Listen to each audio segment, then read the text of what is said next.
Bismillahirrahmanirrahim. Assalamualaikum warahmatullahi wabarakatuh.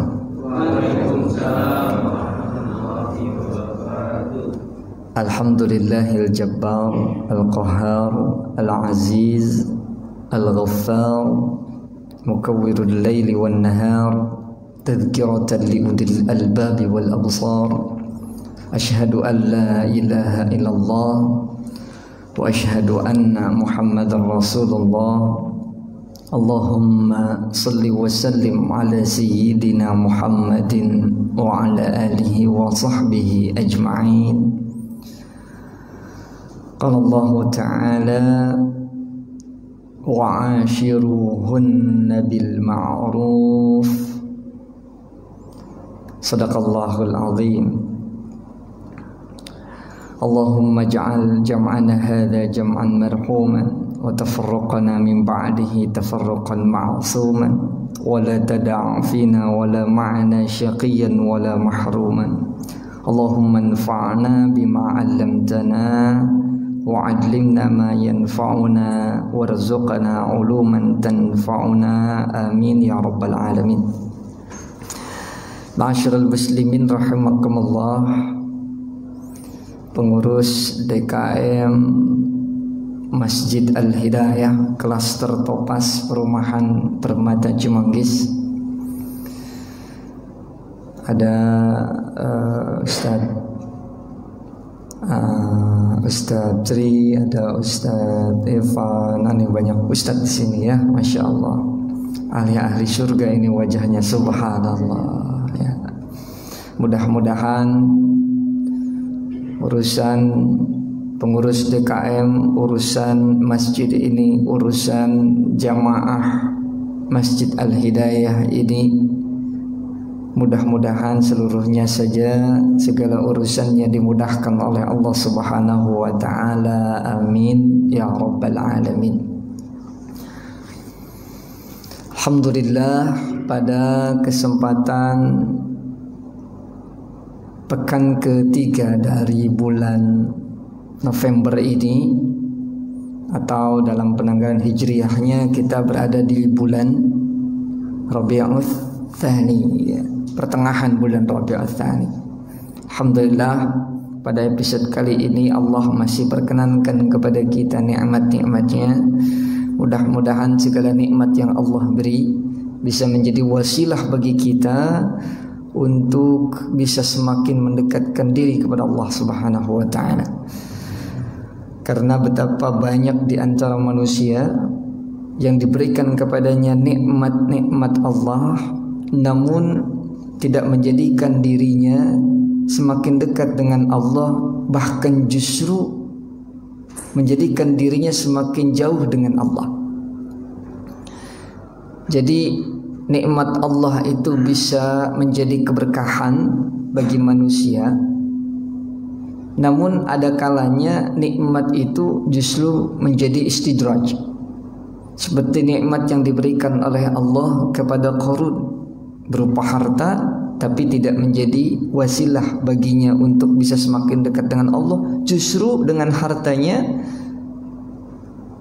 ia semakin jauh dengan Allah.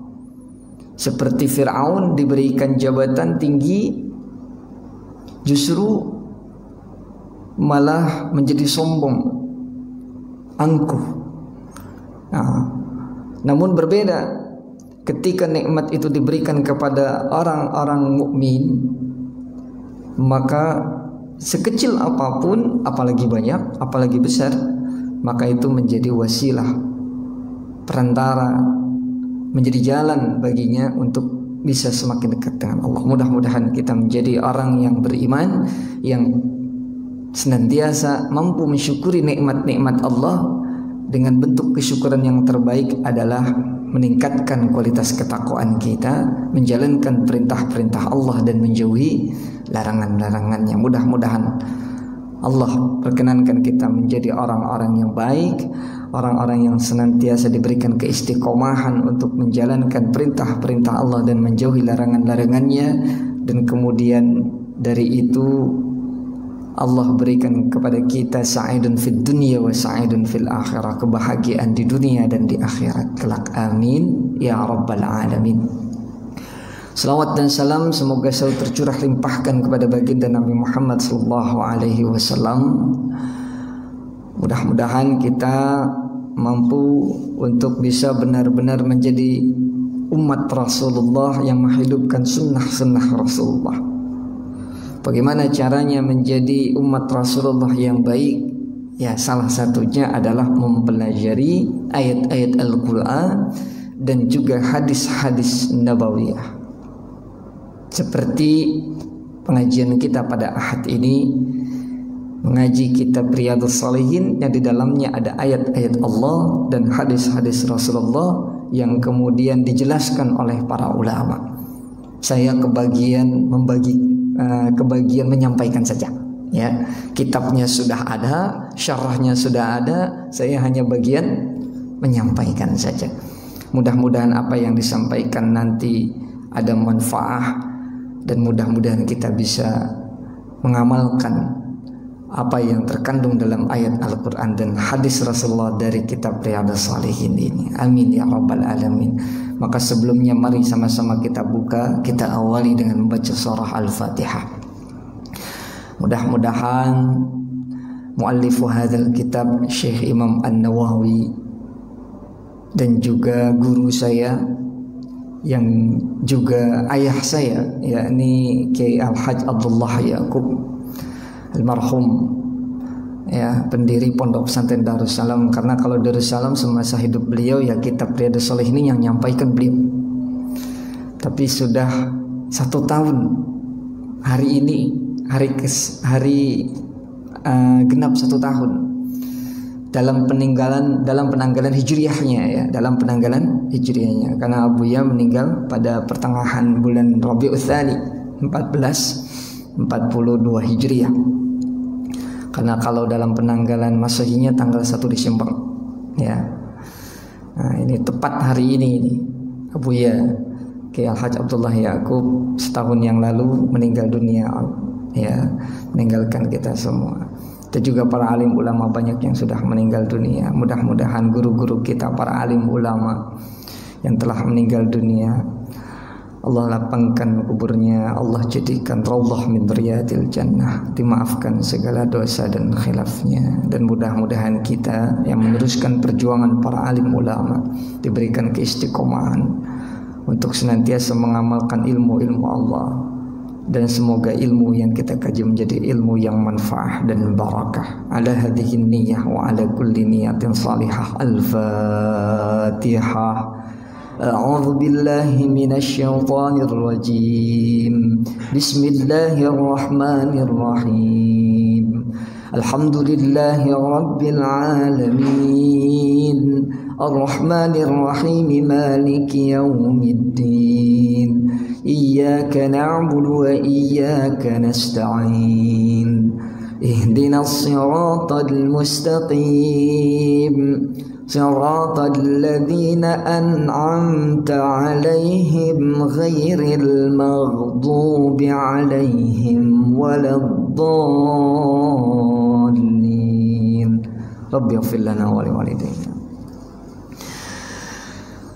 Masyaallah muslimin, jemaah sekalian, pada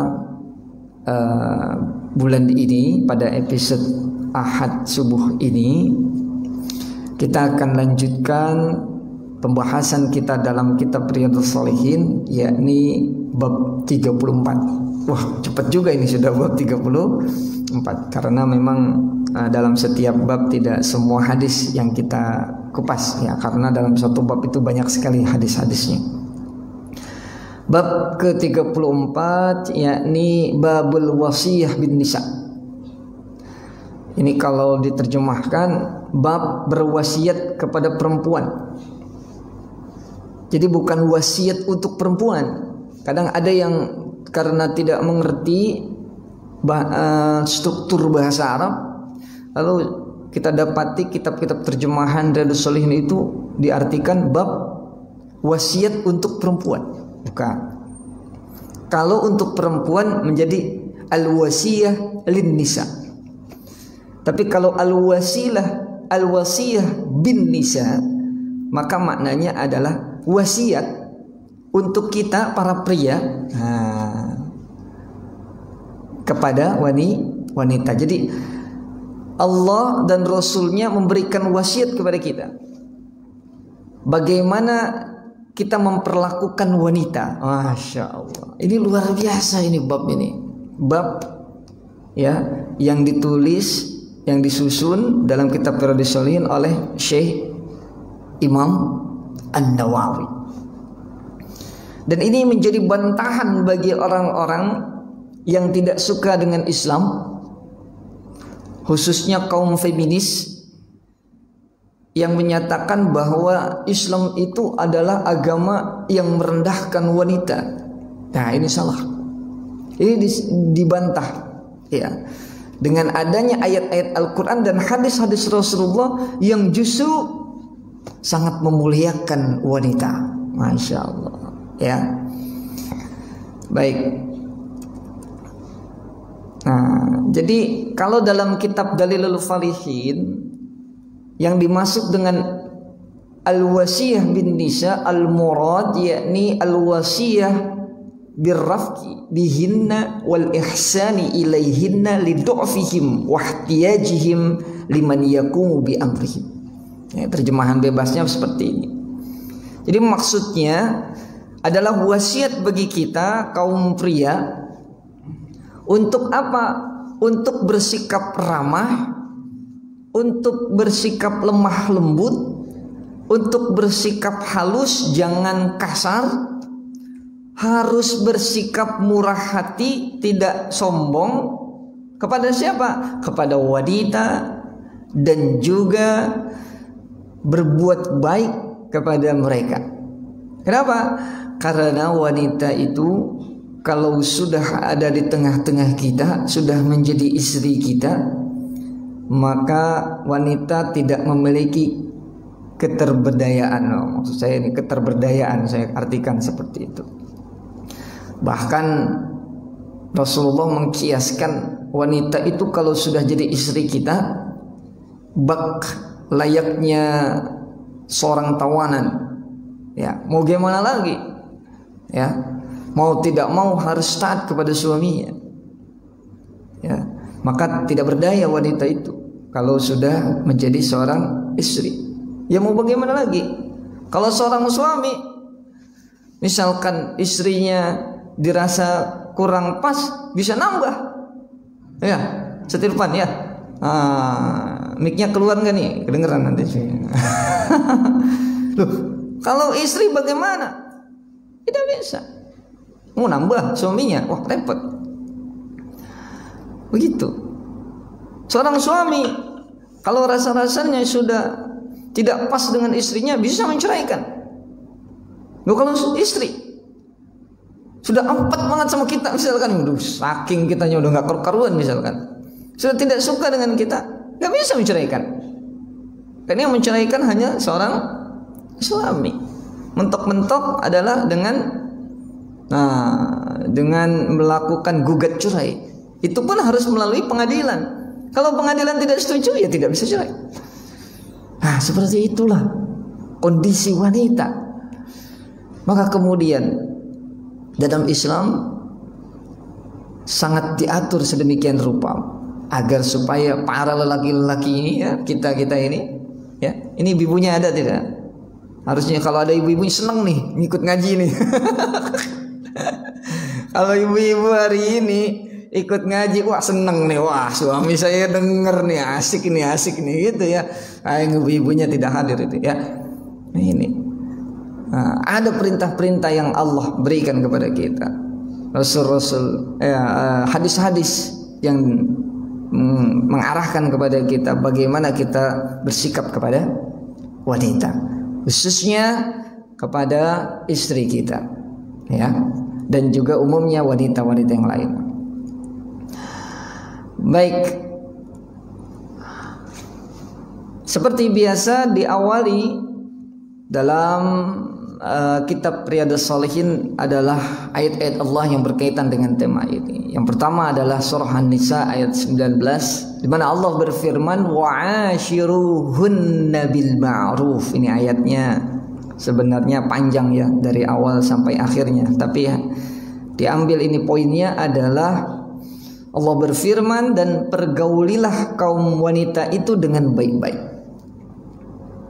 Jadi pergaulilah kaum wanita itu dengan baik-baik. Ini perintah Allah ini perintah Allah. Dijelaskan tafsirnya dalam kitab Dalilul Falihin bahwasanya wa'ashiruhunna bil ma'ruf ini merupakan sebuah perintah yang bersifat umum ya. Bagi siapa? Bagi azwaj wal awliya. Azwaj ini bermakna suami ya. Awliya ini adalah wali misal ya, bisa termasuk di dalamnya adalah orang tua, atau bagi yang sudah tidak punya orang tua kan biasanya ada wali, makanya di sekolahan ada wali murid. Nah, ada wali murid, wali siswa, wali santri gitu. Aulia di sini bukan berarti waliullah ya, karena aulia ini maknanya banyak. Kalau mau jadi waliullah itu berat ya, syaratnya berat. Wah, banyak, luar biasa. Jadi kalau antum di perusahaan, tujuan utamanya, bukan tujuan utama ya, yang dikejar bagi seorang yang ada di perusahaan adalah jabatan yang tinggi gitu ya. Wah, makin tinggi jadi direktur makin bangga gitu kan. Wah, presdir dan seterusnya. Tapi kalau dalam kalangan para ulama ya, ustadz itu ya, level tertingginya jadi wali gitu. Jadi wali.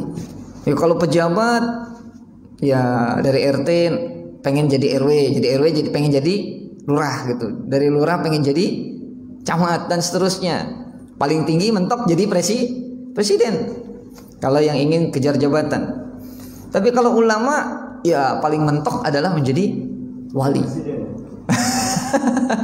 Kalau dalam tataran ya, dalam tataran keulamaan gitu ya, bukan dalam tataran jabatan ya. Tataran keulamaan adalah menjadi wali ya, gitu.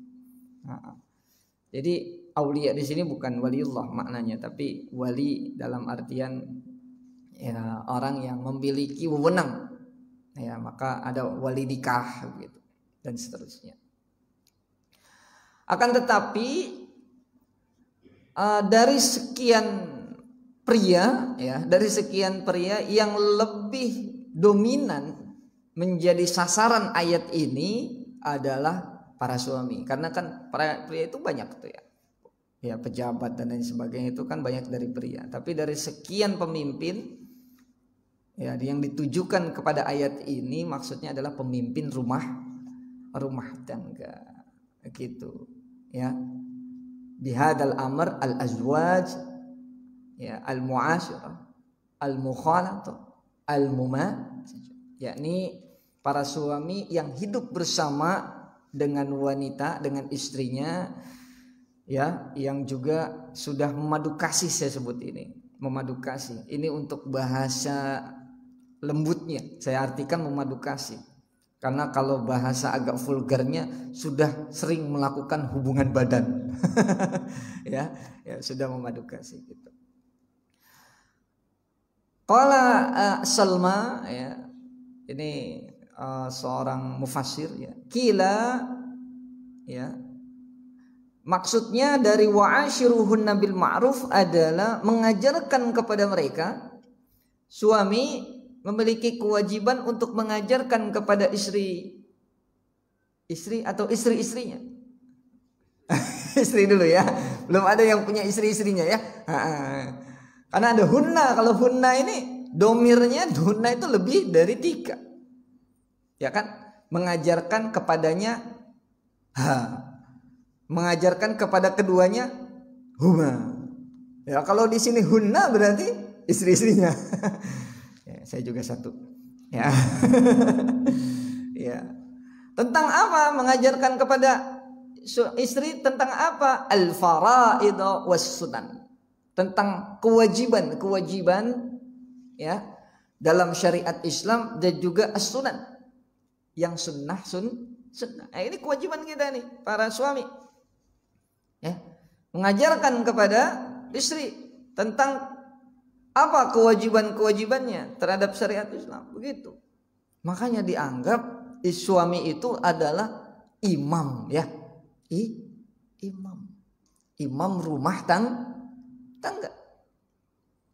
Ya harusnya seorang suami memiliki wawasan yang lebih luas dibanding istrinya, sehingga bisa mengajarkan yang baik-baik dari yang wajib sampai dengan yang sunnah. Jangan sampai jadi suami nggak ngerti itu apa yang wajib, apa yang sunnah. Apalagi istrinya ustazah. Waduh. Ya, ar-rijalu qawwamuna 'ala nisa. Harusnya dalam aspek keilmuan, diantaranya dalam aspek keilmuan, seorang suami itu harus lebih luas wawasannya dibanding istri, sehingga bisa mengajarkan.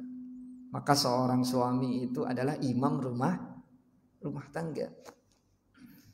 Makanya ada bahasa ini untuk para jomblo. Di sini ada yang jomblo nih. Ada ya, atau ngaku jomblo misalkan. Nah, di sini ngaku jomblo ya.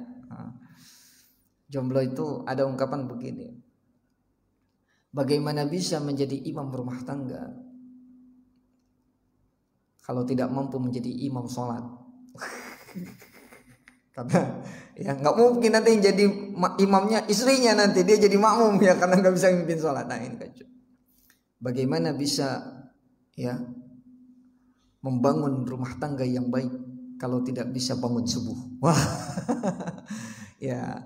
Jadi seperti itu ya, karena motivasi bagi kita kaum pria itu untuk bisa lebih tinggilah dari segi keilmuan dan lain-lain kepada wanita kita atau istri kita. Dan waqala Abu Ja'far, ini juga ulama yang mengatakan bahwa maksudnya adalah al-mu'asyarah bil ma'ruf, mempergauli istri kita dengan baik. Ya, dengan cara apa? Husnul khuluq, dengan akhlak yang baik ma'al iyal, dan juga kepada keluarga. Jadi tidak hanya istrinya, tapi juga anak-anaknya. Baik. Wa qala ta'ala, dalam ayat yang kedua Allah berfirman, walan tastati'u an ta'dilu bainan nisa'i walau harastum fala tamilu kullal maili fatadaruha kal mu'allaqati wa in tuslihu wa tattaqu fa innallaha kana ghafurur rahim. Ini ayat luar biasa ini. Ini ayat luar biasa. Ya, yang artinya dan engkau semua tidak akan dapat berbuat seadil-adilnya terhadap kaum wanita itu. Ini kaitannya dengan ya, setri kalau minat menambah lebih dari satu. Karena banyak yang seperti ini, banyak yang salah paham. Oh, ya.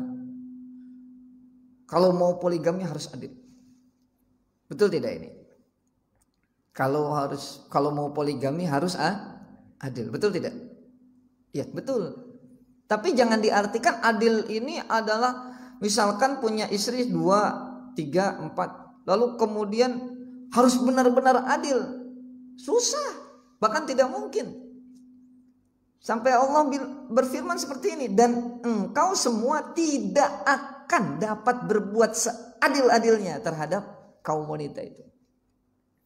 Sekalipun engkau semua sangat menginginkan berbuat sedemikian itu. Ini firman Allah.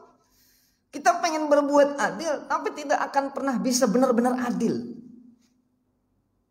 kalau memiliki istri lebih dari satu, apa lebih istri dan lebih dua. Ini betul, ya. Karena begini. Karena Rasulullah pun pernah begitu. Tidak bisa. Bahkan sekelas Rasulullah saja tidak akan mungkin untuk bisa benar-benar adil kepada istri-istrinya. Oke lah, dalam masalah harta bisa. Punya istri 4, semuanya dikasih rumah modelnya sama, tipe A, dapat semua tipe A, bisa. Semua istrinya 4 dapat mobil expander misalkan, semuanya expander, bisa. Jatah bulanannya sebulan 5 juta, 5 juta, 5 juta, 5 juta, bisa. Oh itu bisa saja. Ya. Dan ini juga sudah diperintahkan oleh Allah Subhanahu wa taala, janganlah engkau semua miring atau terlalu condong kepada yang satu dengan cara yang keterlaluan sehingga engkau semua biarkan ia sebagai tergantung. Ya. Jadi tidak boleh itu memiliki kecenderungan berlebihan kepada satu pihak dalam masalah urusan duniawi, harta. Tapi kalau masalah cinta, wah ini gak bisa. Kalau masalah cinta gimana bisa adil? Karena pasti ada perasaan yang berbeda antara satu dengan yang lainnya. Seperti halnya Rasulullah. Istri Rasulullah pernah ada yang cemburu kepada Rasulullah. Karena ternyata Rasulullah masih teringat dengan istri pertamanya, Khadijah. Ya, jadi Aisyah itu pernah cemburu dengan Rasulullah. Karena Rasulullah ternyata masih terus ingat dengan istri pertamanya. Begitu. Jadi ya memang itu alamiah. Kalau masalah cinta itu susah adilnya. Tapi kalau masalah harta bisa begitu. Maka Allah mengingatkan ini. Ya bolehlah gitu ya. Rada-rada beda-beda dikit, lebih mencintai istri keempat daripada istri pertama misalkan gitu ya. Ya bolehlah. Tapi jangan terlalu gitu. Ditampakkan banget gitu. Jangan. Ini anggap saja nasihat buat yang ingin nambah istrinya gitu ya. Ini kayaknya jangan terlalu panjang ini bahas ini ya. Nanti jadi punya motivasi gitu ya. Nanti disalib saya ini ya. Ini ya. Tapi nggak apa-apa. Fastabiqul khairat lah ya. Begitu. Ya. Kalau misalkan punya istri lebih dari satu ya. Kalau memang tidak bisa adil, jangan terlalu ditampakkan ketidakadilan itu sehingga terlalu mencintai yang satu dengan yang lainnya biasa-biasa saja ya, jangan sampai. Tapi kalau harta memang jelas tidak boleh pilih kasih, tidak boleh. Wah, itu haram itu, ya, tidak boleh itu. Tapi kalau dalam masalah cinta ya memang bagaimana ya, cinta itu perasaan tidak bisa dipaksakan kan gitu. Ya, nah, ini ayat yang mengingatkan. Ini karena apa? Ayat ini disampaikan oleh Allah Subhanahu wa taala ya, karena memang di masa Rasulullah ya banyak orang-orang yang memiliki istri lebih dari satu.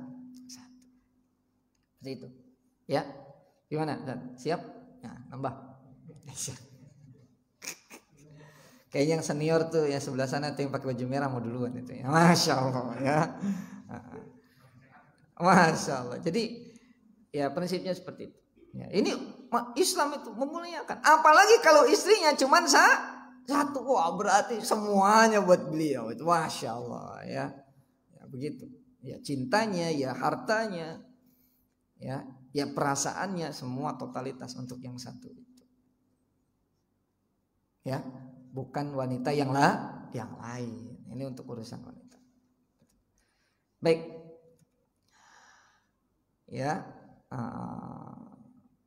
Nah ini syarahnya seperti itu ya. Al-adlu at-tam 'alal itlaq, yakni al-mustawa fil aqwal wal af'al wal mahabbah wal jima' wa ghairi dzalik. Ya, termasuk dalam hubungan badan itu. Ya jangan ya istrinya 4 ya.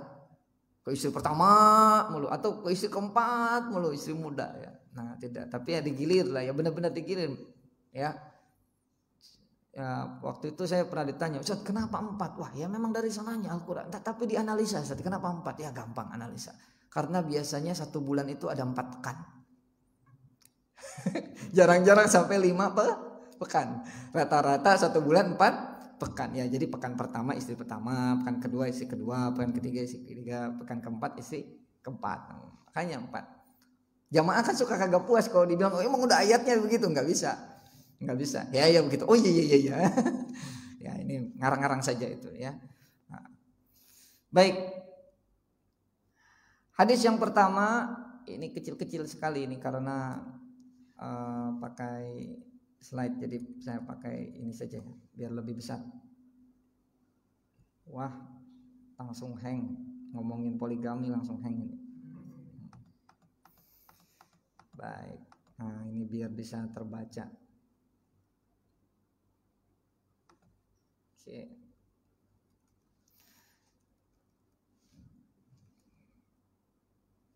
Nah, lari ke sana ini. Ya. Sini. Psst, keluar. Udah keluar belum? Wah, ya udah keluar. Baik. Ini hadisnya wa an Abi Hurairah radhiyallahu anhu qala qala Rasul sallallahu alaihi wasallam istawsu bin nisa'i khaira. Ya, ini dari Abu Hurairah radhiyallahu anhu. Ya, ia berkata bahwasanya Rasul sallallahu alaihi wasallam bersabda, berwasiatlah engkau semua kepada kaum wanita dengan baik-baik. Artinya gini, kita kalau mau nasehatin wanita, ingin menyampaikan sesuatu yang baik-baik, entah itu perintah atau yang lainnya, atau ingin menasehati wanita, itu harus dengan khairan, dengan yang baik-baik. Yang disampaikan baik dan caranya pun baik. Fa innal mar'ata khuliqat min dil'in. Sebab wanita itu terbuat dari tulang rusuk. Tahu tulang rusuk? Itu kalau suka makan sop, ya, sop iga, sop iga sapi. Nah, di sini tuh tulang rusuk itu. Wa inna a'waja ma fid dilai a'lahu. Ya, karena sesungguhnya selengkung-lengkungnya tulang rusuk ialah bagian yang teratas sekali.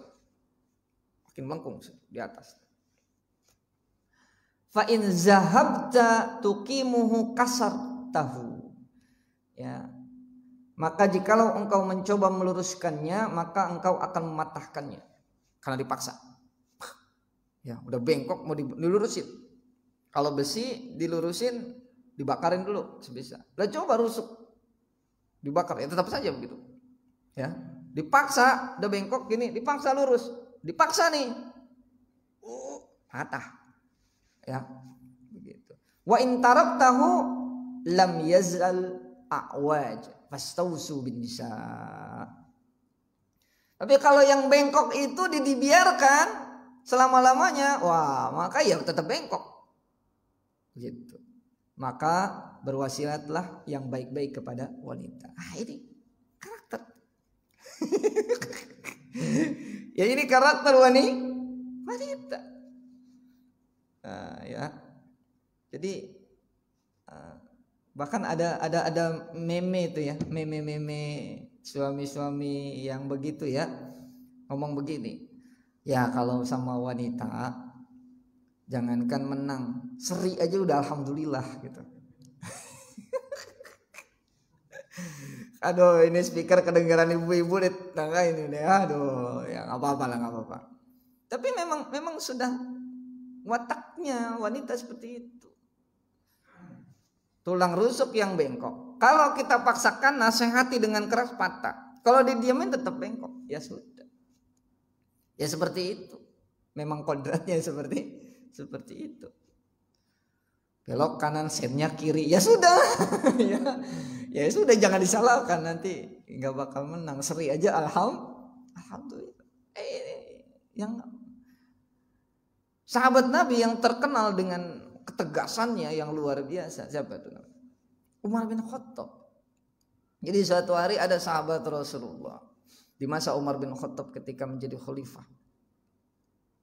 Ada sahabat yang lain ini, masya Allah, tiap hari ya ribut mulu sama istrinya, lalu kemudian dinasihatin istrinya, ya susah, waduh ngelawan terus, waduh, sudahlah, ya akhirnya ingin curhat kepada khalifah Umar bin Khattab saat itu jadi khalifah. Sudah datang ke rumah Umar bin Khattab ingin curhat.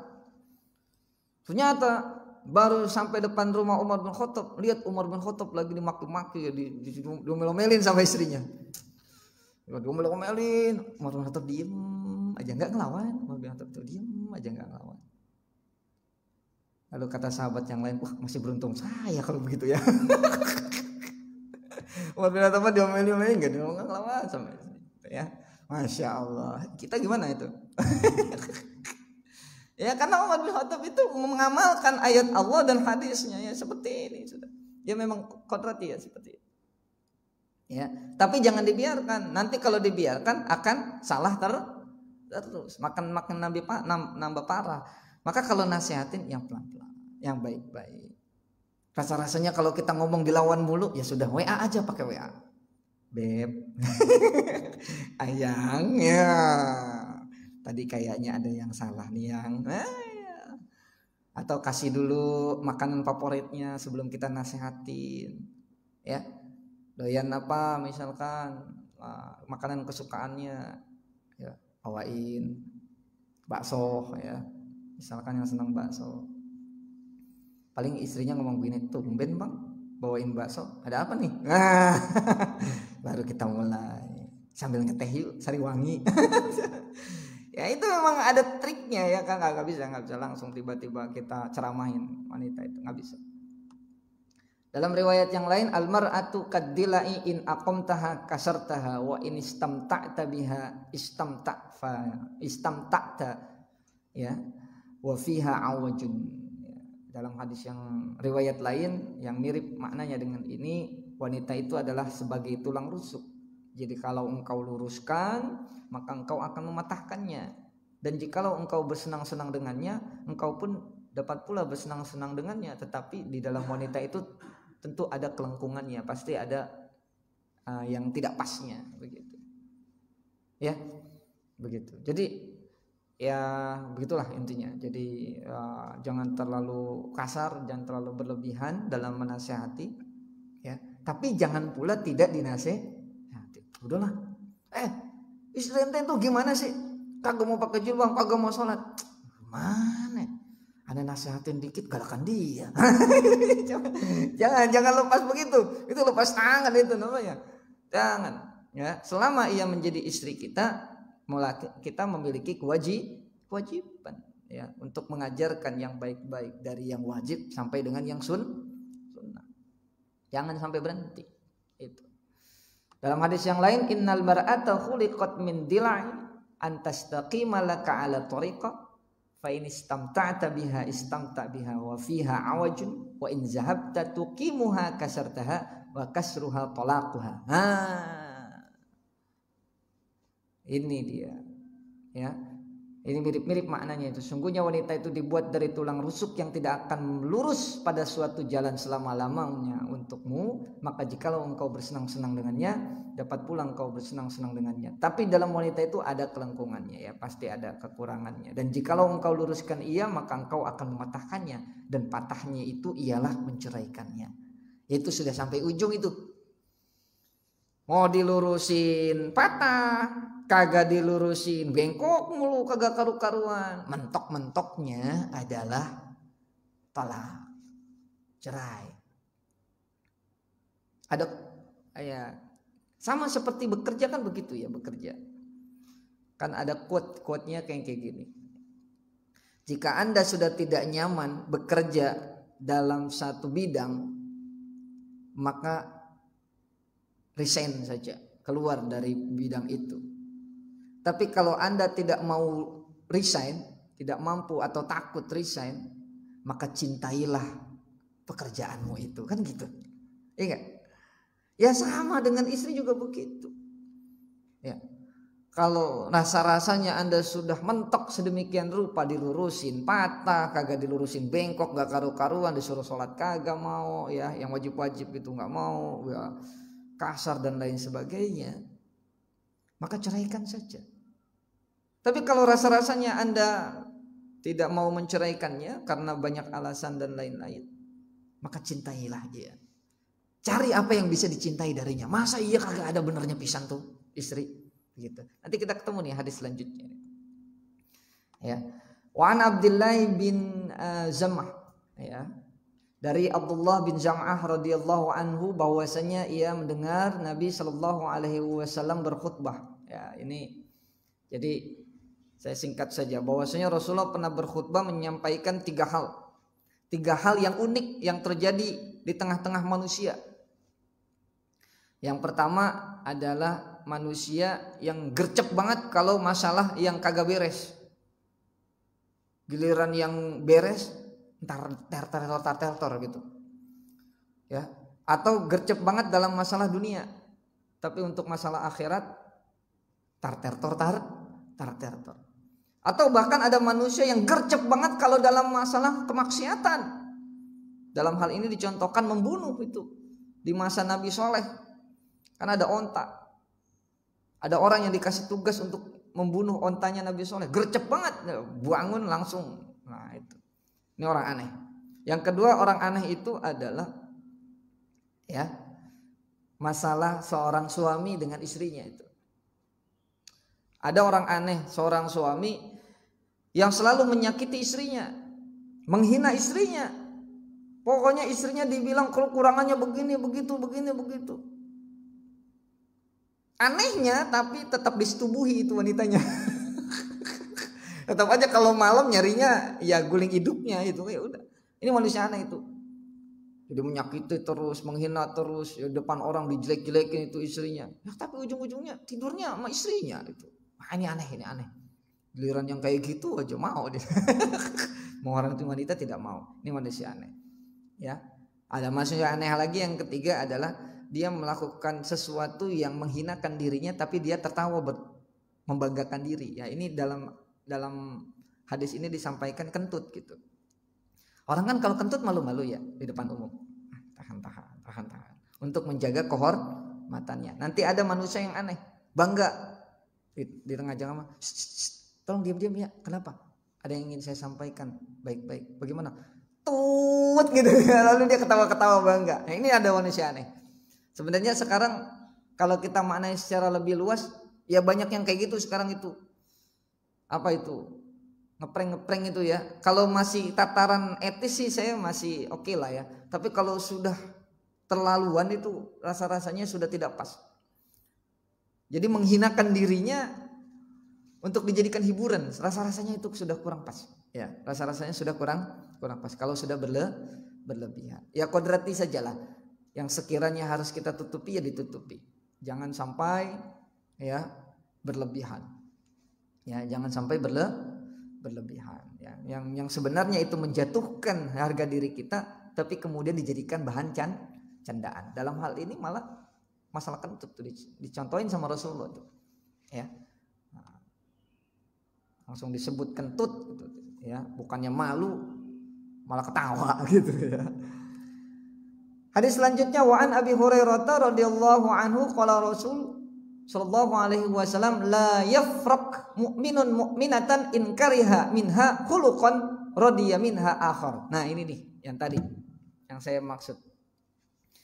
Bahwa wanita itu ya istri kita ya masa iya salah semuanya? Enggak, pasti ada sisi baiknya.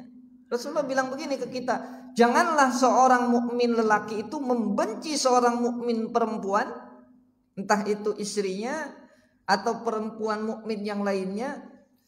Ya, tapi maknanya di sini adalah istri.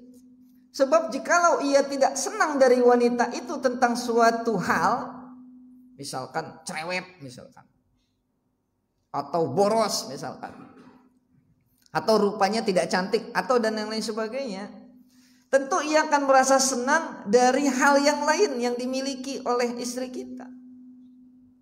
Pasti ada sisi baik. Jadi selalu mencari celah kebaikan gitu. Jangan selalu mencari celah keburukan, karena tidak ada manusia yang sempurna, tidak ada. Istri yang sempurna tidak ada. Pasti ada cacatnya. Istri saya jelek amat, misalkan kayak gitu. Ya sudah, cari yang lain. Misalkan jelek-jelek gitu, dia turunan kiai loh. Oh iya. Saya harus hormati dia. Kan gitu bisa. Atau apes banget saya dapat istri miskin. Oke, Anda tidak suka dengan kemiskinannya, tapi coba lihat sisi lainnya. Ternyata miskin-miskin gitu cantik loh dia. Oh iya benar, cantik juga ternyata istri saya. Gitu loh. Jadi cari sesuatu yang sekiranya membuat kita menjadi mencintainya, menyayanginya gitu. Karena kalau dicari keburukan ini buruk, udah jelek, bau, adabnya kagak bagus, kagak ada baiknya bisa nih orang. Karena yang dilihat adalah keburukannya. Jadi kalau kita melihat istri kita, pasangan kita, coba cari sisi baiknya sehingga menimbulkan rasa mawaddah warahmah gitu dalam rumah dan tangga. Nah ini ya. Hadis yang semisal ini juga farikatil mar'atu zaujaha wa farikaha zaujuha. Maksudnya adalah wanita itu membenci dan suaminya juga membenci istrinya. Jadi sama. Ini juga hadis ini berlaku untuk istri yang tidak suka dengan suami. Tapi rasanya saya nggak sampaikan di sini. Kenapa? Nggak ada ibu-ibunya sih. Kalau ada ibu-ibunya kita sampaikan nih. Sama. Istri juga harusnya melihat ke kita, kepada para suami, lihat baiknya gitu. Jangan lihat buruknya. Ya sama. Ya, kita juga banyak keburukan. Jadi lihat positifnya. Begitu. Baik. Nih, satu lagi ya. Ini hadisnya panjang sekali. Banyak sekali sebenarnya hadisnya. Ini hadis yang terakhir lah yang kita bahas pada pagi ini ya. Jadi ini hadis ya dari Amr al-Ahwas al-Jushami radhiyallahu anhu, bahwasanya yang mendengar Nabi sallallahu alaihi wasallam dalam haji wada bersabda, ya setelah Rasulullah bertahmid ya, memuji Allah, memberikan peringatan dan nasihat. Ya, selanjutnya Rasulullah itu menyampaikan tausiahnya.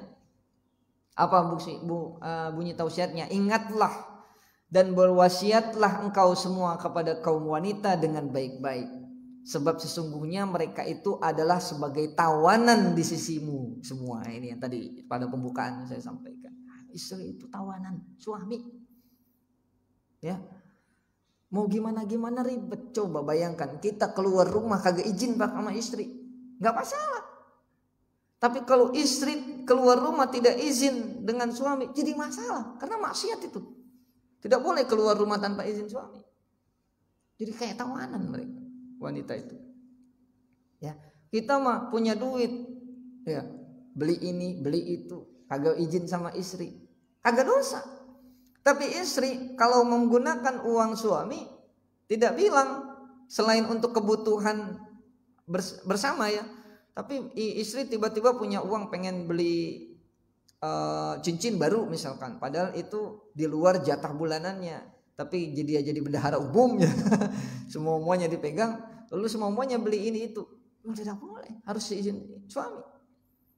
Ya, karena haknya adalah nafkahnya, tapi di luar nafkahnya ya tidak boleh sembarangan beli mobil, beli motor tanpa izin suami. Ya, jadi seperti halnya tawanan. Nah, jadi tidak boleh kita berbuat buruk ya, dan harus baik pergaulan kita kepada istri dan jangan menyakiti. Kalau sampai kemudian istri kita melakukan hal yang berlebihan, melanggar syariat, barulah boleh ditegur. Kalaupun ingin dipukul, pukulnya jangan kenceng-kenceng gitu loh. Kalau terpaksa harus melakukan kontak fisik, jangan terlalu parah. Ya sekedarnya sajalah. Ya, untuk sebagai peringatan. Kalau ingin diomelin, boleh silakan diomelin, tapi jangan kasar-kasar.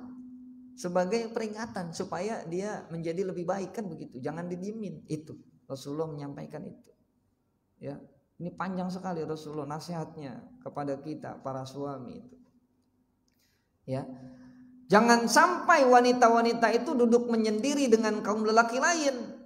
Karena kalau misalkan suaminya terlalu kasar, tidak perhatian kepada istrinya, maka ada kemungkinan nanti istrinya akan mencari teman curhat, mencari pria lain. Nah, kan jadi bahaya seperti itu. Ya, Rasulullah sudah mengingatkan itu. Ya. Nah ini. Ya. Saya kira ini saja dulu untuk hadis-hadis yang ingin disampaikan. Nanti bisa dibaca sendiri dan diamalkan itu ya, karena sudah di-share oleh pengurus DKM untuk kemudian bisa dibaca secara masing-masing hadisnya. Nanti kalau ada yang kurang bisa difahami ya bulan depan bisa kita bahas kembali. Baik. Mungkin ada pertanyaan dan lain-lain yang perlu bisa kita diskusikan. Tafadhal. Silakan. Lagi merenung. Habis ini gimana istri saya ya udah dengar lagi pengajian gitu. Ditagih saya ini. Ya misalkan. Ya nggak apa-apa. Ya. Silakan Ustaz. Ada yang ingin disampaikan? Ya, bagian waktu kalau punya istri 4 gitu ya. Masya Allah. Ya. Gimana? Ada yang ingin disampaikan?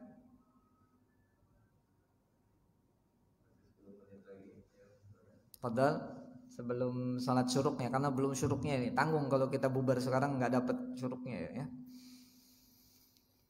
Saya kan hanya membersamai saja ya, yang menyampaikan Allah, yang menyampaikan Rasulullah, yang menjelaskan para ulama. Tugas saya menyampaikan. Ya mudah-mudahan saya duluan yang mengamalkan ini semua ya. Masya Allah ya, karena makin berat nih yang menyampaikan ya, makin berat ya. Untung istri saya 1 kan gitu ya. 1 aja segini bebannya, bagaimana kalau 2, 3 dan 4 ya silakan yang mau nambah ya, mikir-mikir ini ya, tanggung jawabnya luar biasa gitu. Silakan, ada pertanyaan? Kalau dengar istri antum nih saya ngomong begini senang loh. Ayo kalau berani ayo lebih dari 1, ayo 1 aja belum sanggup ente. Bukan nambah-nambahin pahala malah nambah-nambahin dosa. Ayo. Baik. Ada yang ingin ditanyakan? Fadhal.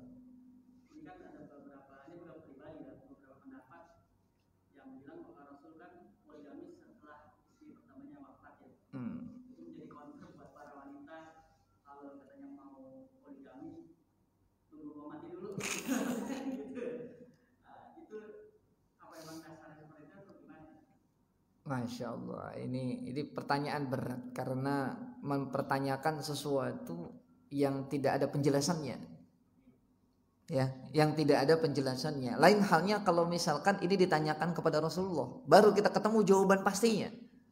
Jadi kalau pertanyaan seperti ini isinya jadi tebak-tebakan, tebak-tebakan. Kenapa gitu? Karena tidak ada bukti nasnya. Lain halnya kalau ada sahabat yang bertanya, ya Rasulullah, kenapa dulu waktu istri pertama Khadijah masih hidup Anda tidak ta'aduduz zauj? Nah istilahnya itu ta'aduduz zauj, berpoligami. Lalu kemudian Rasulullah menjelaskan ini dan itu. Nah ini berarti jawaban yang bernas, berdalil. Karena kalau pertanyaan ini ditanyakan tapi tidak ada dalilnya, yang ada adalah tebak-tebakan. Akhirnya muncul sekarang ada yang nebak-nebak. Dan sempat viral. Kenapa kok Rasulullah tidak berpoligami ketika Khadijah masih hidup? Karena Khadijah itu adalah saya tidak bahas ya, nanti jadi rame kan gitu. Kan sempat viral ya, antum bisa lihatlah di YouTube. Itu kan tebak-tebakan saja. Ya tebak-tebakan karena menganalisa dari Khadijah pernah curhat kepada pendeta Nasrani ya dan lain sebagainya, sehingga ada indikasi bahwa Khadijah ini adalah seperti ini. Itu kan tebak-tebakan sebenarnya Pak. Saya tidak berani tebak-tebakan seperti itu karena pertanggungjawabannya dunia akhirat seperti itu. Khawatirnya nanti mad'unya, jamaahnya mengiyakan, mengamini, lalu meyakini bahwa itu benar. Padahal itu hanya perkiraan. Allah alam kalau seperti itu. Karena saya khawatir nanti terjebak seperti jawaban yang itulah. Yang viral itu. Ya, apalagi ini direkam. Wah, ini nih ada yang menguatkan ini. Yang setuju dengan yang mana? Wah, ya enggak. Yang itu tebak-tebakan saja. Ya, kalau pendapat ya silakan saja. Tapi jangan terlalu meyakini pendapat itu paling benar. Itu menurut saya tidak tepat. Ya kalau berpendapat silakan. Kira-kira menurut saya ya bisa saja pendapat saya salah. Harusnya begitu. Kalau sudah meyakini sedemikian rupa pendapatnya yang paling benar, oh ya ini repot. Ya, sehingga pendapat yang lain salah. Gitu saja. Karena memang ada keyakinan di agama lain yang mengharamkan poligami. Tapi anehnya mengharamkan poligami tapi bebas saja. Ya, istrinya satu tapi selirnya banyak. Ini kan kacau juga. Ya nggak apa-apa lah selingkuh, yang penting istrinya tetap satu. Kacau juga ini, sama lebih parah malah ya. Lebih parah, mendingan halal sekalian ya. Baik, ada yang lain?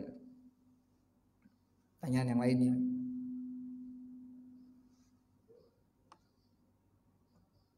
Ada itu. Nah ini kalau tidak ada pertanyaan ya kita tunggu sampai 5 menit lagi lah ya, sampai syuruk gitu. Kita jadi bahas sedikit lagi hadis yang selanjutnya itu. Ini nasihat saja nih kita. Ini kita nasihat saja. Oh iya kita jadi suami bagaimana kepada istri. Nah, ini lanjutnya ini. Janganlah engkau semua mencari-cari jalan untuk membuat-buat alasan hendak menyusahkan kaum istri. Wah ini cari-cari alasan saja itu supaya salah istrinya itu. Ya, cari kesalahannya terus ya. Supaya ada peluang menceraikannya. Ini kacau juga. Enggak boleh itu. Ya. Nah, Rasulullah sudah mengingatkan itu. Ya. La tatlubu tariqan tahtajuna bihi alaihinna wa tu'adzunahunna bihi. Ya, seperti itu. Ya, enggak boleh kita cari-cari kesalahan istri supaya untuk menjatuhkannya. Enggak boleh. Tapi kalau memang benar-benar tulus ikhlas menasehati istri, boleh saja. Bukan dengan niat untuk mencari-cari kesalahannya, celahnya, jeleknya, tidak. Gitu. Nah ini berkaitan dengan niat, karena kan kita tidak tahu itu. Kadang istri kita juga tidak paham niat kita, niat nasihat benar-benar tulus ikhlas. Tapi malah istrinya bilang, abang nyalain saya mulu. Kayak abang udah bener aja. Ya udah ya. Kita ngopi saja ngopi. ya, jangan dilanjutkan kalau sudah seperti itu. Nanti ada UFO. Piring terbang, ya. Baik. Lalu selanjutnya ini ada hadis yang lainnya ini. Nanti kalau ada yang bertanya nggak apa-apa ya. Kita diskusi saja. Ya, ini hadis yang selanjutnya wa an Muawiyah, dari Muawiyah bin Haid radhiyallahu anhu qala ta'ala, ya, bahwa ia bertanya, ya Rasulullah, apa haknya istri seorang suami? Ya. Maksudnya begini, ini agak ribet memang bahasanya ini. Ya, ma haqqu zaujati ahadina alaihi, maksudnya apa haknya, ya? Apa haknya si istri dari suaminya gitu loh maksudnya. Apa haknya istri dari suaminya? Ini kan bahasanya gini. Apa haknya jika salah satu di antara kami menjadi suami, lalu haknya istrinya apa? Kan gitu ya, jadi muter. Jadi haknya istri dari suaminya. Lalu Rasulullah menjawab, apa jawab Rasulullah? Antut imaha iza ta'imta wa taqsuha idza tasawita wala tadribil wajha. Nah, ini. Yang pertama, memberi istri makan jika engkau makan. Bang, udah makan? Belum Neng, yuk makan bareng. Ya, padahal di masjid udah makan. Ini salah satu hal yang cukup luar biasa dari Abuya, ayah saya, Kiai Al-Hajj Abdullah Yaqub almarhum rahimahullah. Beliau itu, mohon maaf, ini serius. Beliau itu kalau diajak makan susah. Diajak makan nih maulid, suruh makan susah. Karena kepikiran istri beliau yang di rumah, umi saya. Di pesantren itu disediakan makan siang, tapi dibungkus bawa ke rumah makan bareng istri. Begitu. Pergi kemana nih? Bung, makan dulu ya, bungkus aja. Bungkus. Bawa ke rumah makan sama istri. Dan akhirnya umi saya itu sekalipun sudah lewat jam makan tidak akan makan, nungguin Buya datang. Karena sudah paham makan siang jam 12, jam setengah 1, tapi belum pulang nih Buya, ditungguin. Kadang makan sampai jam 1, Saya tuh kan anaknya tuh, anak bungsu, jadi ikut begitu. Dari mana sih lama banget, udah lapar nih, kayak gitu ya bahasanya gitu. Nah tadi ada ngobrol-ngobrol dulu sama guru-guru. Jadi Buya selalu makan bersama istri kalau lagi dari luar. Kecuali menginap atau rasa-rasanya sudah akan pulang sore, ya itu sudah tahu. Ntar pulang sore, oh ya sudah, Umi berarti makan. Tapi kalau nggak ada aba-aba, nggak ada info dan lain sebagainya, Umi nunggu sampai lapar.